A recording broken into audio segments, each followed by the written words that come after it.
Electronic voting machine यानी EVM एक बार फिर से बहस का मौजू बन गई है। इस सिलसिले में दुनिया के सबसे अमीर बिजनेसमैन एलन मस्क ने ईवीएम को लेकर 15 जून को लिखा था कि ईवीएम को खत्म कर देना चाहिए। इसे इंसानों या एआई के जरिए हैक किया जाने का खतरा है। हालांकि ये खतरा कम है, फिर भी बहुत ज्यादा है।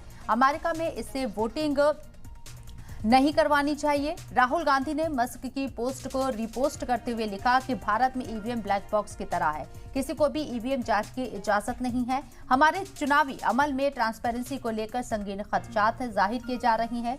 जब इदारों में जवाबदेही की कमी होती है तो जमहूरियत एक दिखावा बन जाता है और धोखाधड़ी के इम्कान बढ़ जाते हैं। राहुल गांधी ने मस्क की पोस्ट को मिड डे अखबार में छपी खबर के साथ रिपोस्ट किया। इसमें मुंबई के एक वाकये का भी जिक्र किया गया। दरअसल मुंबई उत्तर पश्चिम लोकसभा सीट से एनडीए और शिवसेना शिंदे उम्मीदवार रविंद्र वायकर के साले मंगेश पंडिलकर 4 जून को पाबंदी के बावजूद एक चुनाव अफसर का मोबाइल लेकर गोरेगांव के काउंटिंग सेंटर के अंदर गए थे। राहुल गांधी के बाद एसपी एमपी अखिलेश यादव ने कहा कि टेक्नोलॉजी प्रॉब्लम्स को दूर करने के लिए होती है, अगर वही मुश्किलों की वजह बन जाए तो इसका इस्तेमाल बंद कर देना चाहिए।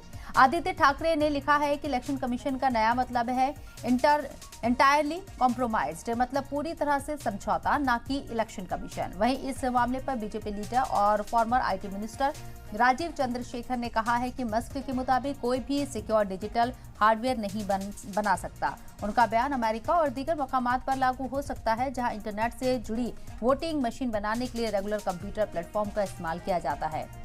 वहीं इस मामले पर महाराष्ट्र इलेक्शन कमीशन ने नोटिस भेजा है और मानहानि का भी केस दर्ज किया गया है। ईवीएम की फोन से हैकिंग के अपोजिशन के इल्जामात पर महाराष्ट्र इलेक्शन कमीशन ने इतवार को प्रेस कॉन्फ्रेंस की। रिटर्निंग ऑफिसर वंदना सूर्यवंशी ने अखबार में छपी खबर को पूरी तरह से गलत बताया है।